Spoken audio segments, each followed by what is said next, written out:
Quote, the question to whites became whether or not the Chinese should be treated as white or colored.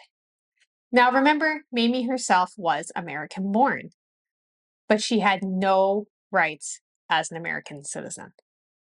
I have an 8-year-old girl myself, and it's hard for me to imagine, bringing her somewhere and having her be turned away because of her ethnicity or the way that she looks. That is probably one of the most important civil rights decisions that you've actually never heard of.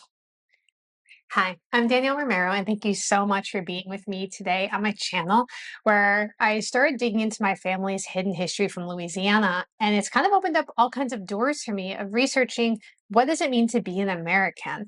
Because I actually disagree with these categories of putting people into a box of white and black, but Americans love to categorize, and I think this is kind of an ongoing problem with the way that we approach ethnicity. Today, I want to share a story with you that is probably one of the most important civil rights decisions that you've actually never heard of. This is the story of Mamie Tape, a sweet 8-year-old Chinese American girl who in 1885 played a pivotal role in desegregating schools. The court case, Tape versus Hurley, which was 1885, is one of the most important civil rights decisions. The parents of American-born Mamie Tape challenged a principal's refusal to enroll their daughter and other children of Chinese heritage into the Spring Valley Primary School in San Francisco, California. This was 7 decades, 70 years, before the landmark case, Brown versus the Board of Education. 70 years. Let's go back to the 19th century, where Mamie was growing up. An American in California, this was a time of intense anti-Chinese sentiment, especially in California. Mamie's parents were Joseph and Mary Tape, and they were a prosperous, middle-class, Chinese-American couple who were living in San Francisco. They wanted to enroll their eldest daughter at the all-white school in September of 1884. But Principal Jennie Hurley refused Mamie's admission, citing a school board policy against admitting Chinese children. Now remember, Mamie was Chinese American, right? She was born in San Francisco, California, and her parents were of Chinese background, but if you're born an American, you're an American, right? This rejection against enrolling people of Chinese heritage was rooted in a prevailing anti-Chinese sentiment of the time. People were blaming Chinese workers for economic hardships, and they saw them as incapable of assimilating into American culture. In fact, there was actually, I believe it was a 10-year moratorium that was placed on naturalizing immigrants from China. So they weren't even being allowed to naturalize. There was an article from the Asian American Law Journal, quote from that.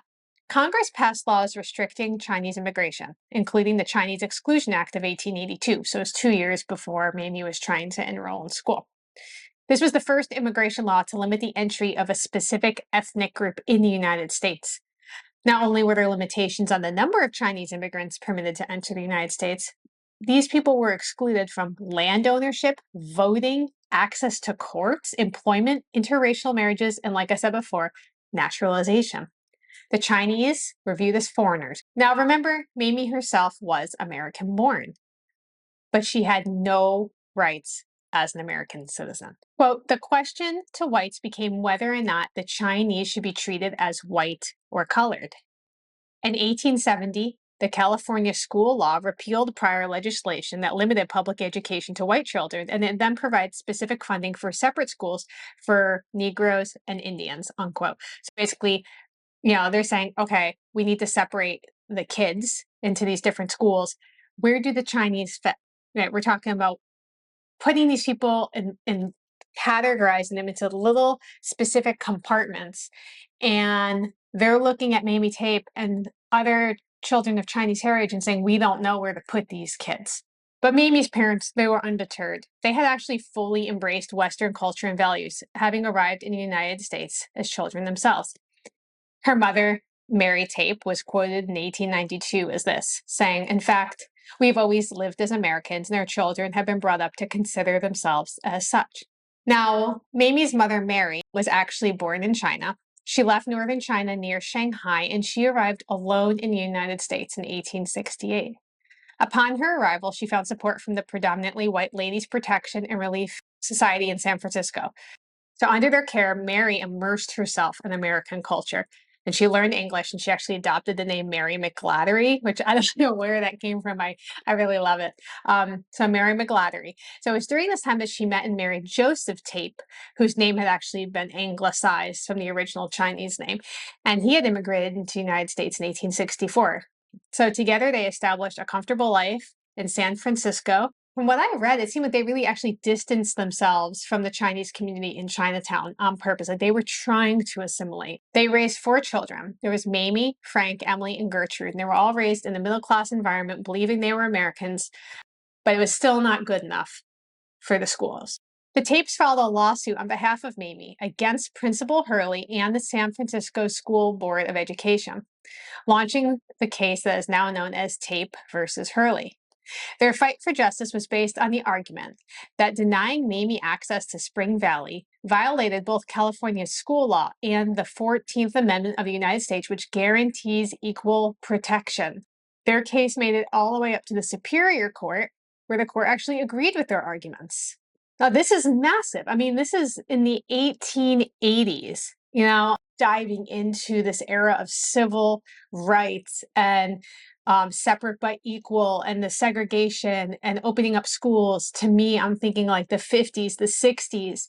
This is in 1880s, which just was amazing to me. The Superior Court stated that it would be unjust to deny Chinese children education while still levying taxes from these Chinese residents to support the schools that the kids aren't allowed to go to.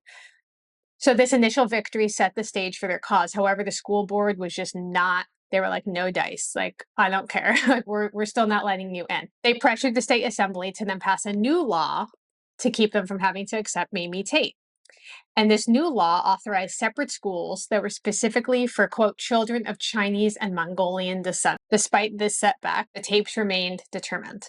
In April of 1885, so basically the whole school year has happened at this point, Mamie's parents attempted to enroll her once again in Spring Valley, but then they faced new obstacles because in April 7th of 1885, Mamie Tape, who was accompanied by her lawyers, was denied admission to the school. The excuse this time was that the child didn't have a certificate of vaccination and the classes were too full. Sorry, but we can't take you. Mamie's mother then decided to send an impassioned letter to the school board. Her words struck a chord with many readers, and I won't read the entire letter. I'll link to it below so you can read it. It's pretty incredible. Remember, this is a woman who was born in China and came over here and learned English. It says, April 8th, 1885, so the next day she sends this letter. To the Board of Education, dear sirs, I see that you're going to make all sorts of excuses to keep my child out of the public schools. Dear sirs, will you please tell me, is it a disgrace to be born a Chinese? Didn't God make us all? I suppose you all goes to churches on Sundays. Do you call that a Christian act? And I'll skip down. You've expended a lot of public money foolishly, all because of one poor little child. Mrs. M. Tape. Eventually, a Chinese primary school did open in Chinatown, and Mamie and her younger brother, Frank, were some of the first students enrolled, even though the Tapes had been adamantly against being sent to a Chinese-only school. It wasn't the ideal outcome. It was a small step forward because, at least at this point, the discussion is being held at higher levels, right? Of how do we separate kids, especially American kids who have been born on American soil, and what happens there. Remember, this is in 1884 and 1885. The infamous Plessy versus Ferguson ruling established the, quote, separate but equal doctrine, upholding racial segregation. And subsequent cases further reinforced the state's rights to segregate Chinese Americans in public schools. Yet Mamie Tape's fight had a lasting impact. Despite the persistence of these discriminatory laws, more Chinese children in San Francisco were able to begin attending these white schools. Mamie Tape's fight for her children's education did not result in an immediate victory, but her determination and activism set an important precedent. And I think it's a really good reminder that sometimes we're doing the right thing and we get so close and we can't make it over that last hurdle, but it doesn't mean that we failed, right? Every single small victory like that is gaining a little bit of new ground, gaining a little bit of new ground. And Tape versus Hurley actually became a landmark case in addressing school segregation. And it paved the way for these future legal challenges to kind of build off of this. In 1947, the Federal Circuit Court case Mendez versus Westminster ruled that school segregation of non-white minority children did violate the Equal Protection Clause. California Governor Earl Warren subsequently signed a law that ended school segregation in the state. And finally, in 1954, the U.S. Supreme Court's ruling, Brown versus the Board of Education, declared that racial segregation in public schools was unconstitutional nationwide. I have an 8-year-old girl myself, and